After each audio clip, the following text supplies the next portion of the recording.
espaço? Tu consegue imaginar um objeto?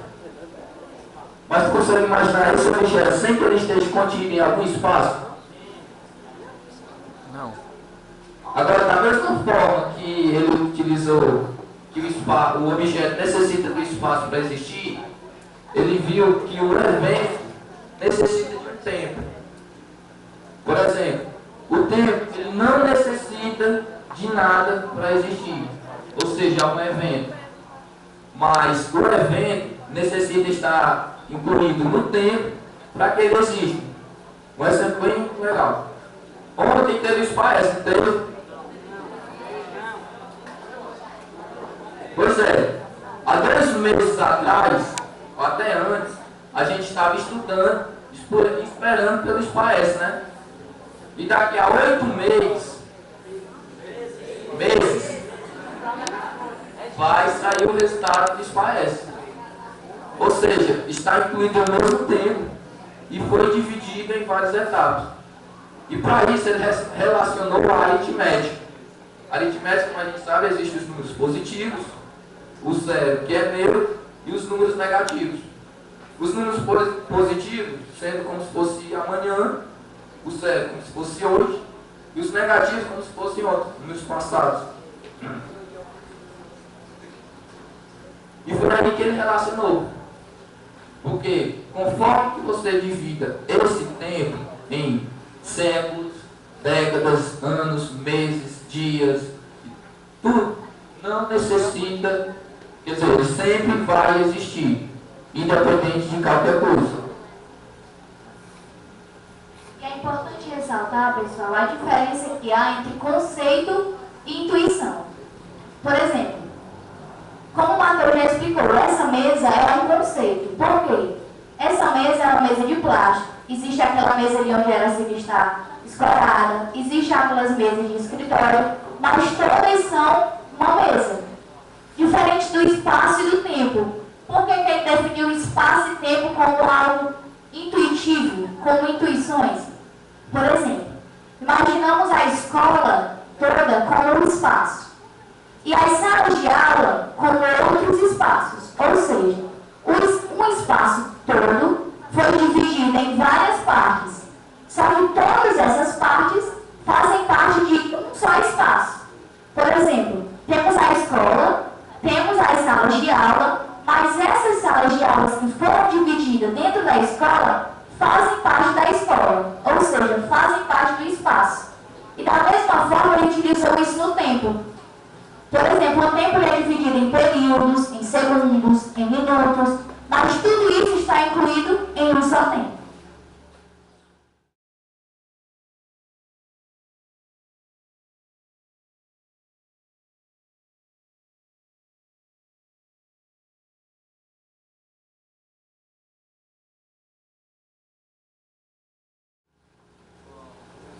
Boa tarde.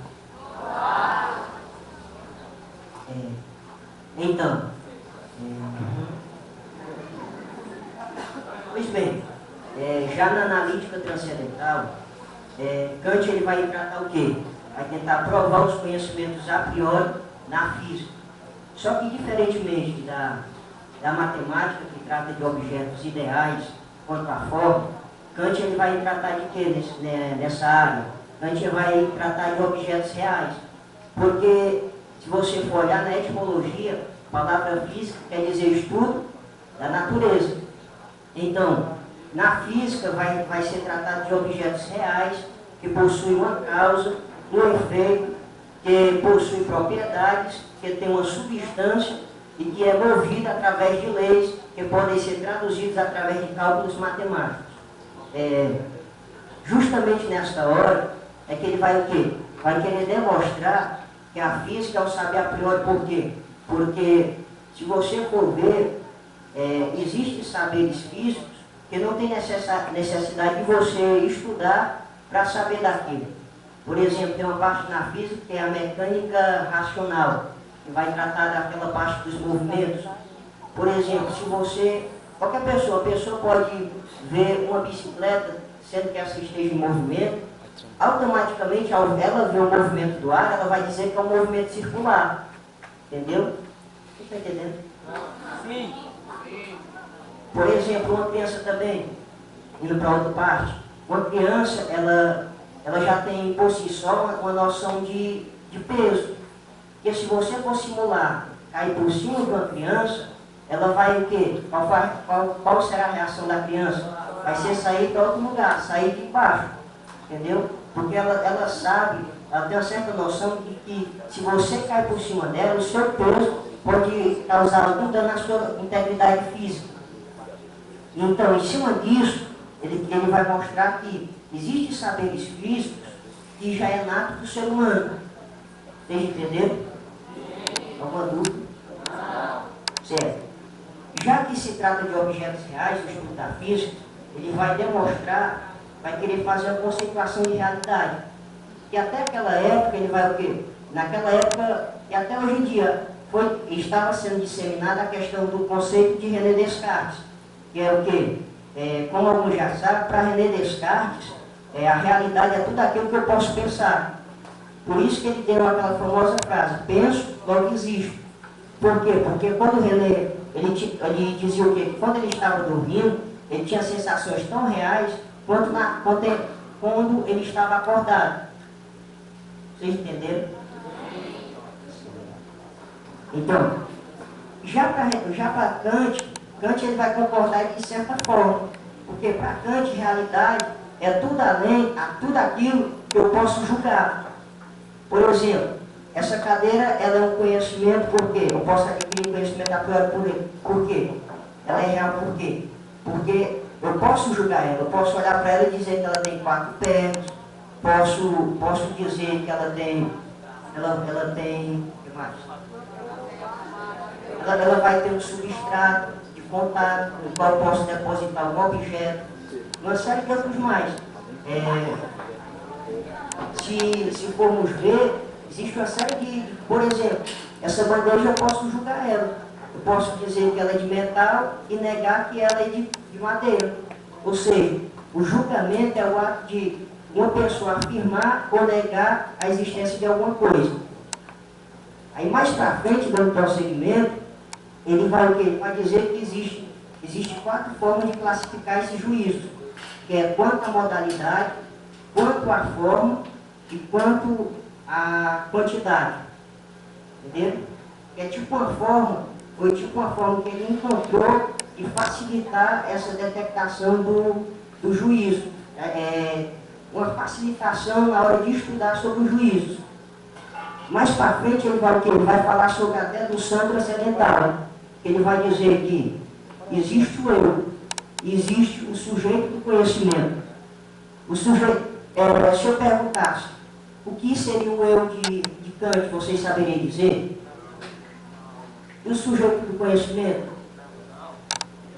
Para Kant, segundo o pensamento kantiano, o eu é aquela pessoa que fica acomodada. Enquanto você entende, ele fez até uma teoria sobre isso, que é a teoria da menoridade. Ele diz o que nessa teoria? O ser humano, por si só, ele tende à menoridade. Ele tende a se acomodar com aquele conhecimento que ele tem. O conhecimento prévio. Por exemplo, uma coisa é você ter o livro de história em casa. Entendeu? Você está estudando em casa. Agora, outra coisa é você pegar outros livros de história e aprofundar aquele conhecimento. Vocês entenderam? E outro exemplo bem clássico, por exemplo, o projeto do óleo, o Cador. Se você for perguntar o Cador tem uma certa noção de óleo, do que é óleo, mas ele não sabia que existiam diversas formas de reciclar aquele óleo, de transformar aquele óleo em outros produtos. Mas a partir do momento que o Cador deixou o eu de lado e foi em busca de conhecimento novo, de aprofundar aquilo que ele já sabia um pouco, ele se transformou no sujeito do conhecimento. Alguma dúvida? Vocês estão entendendo?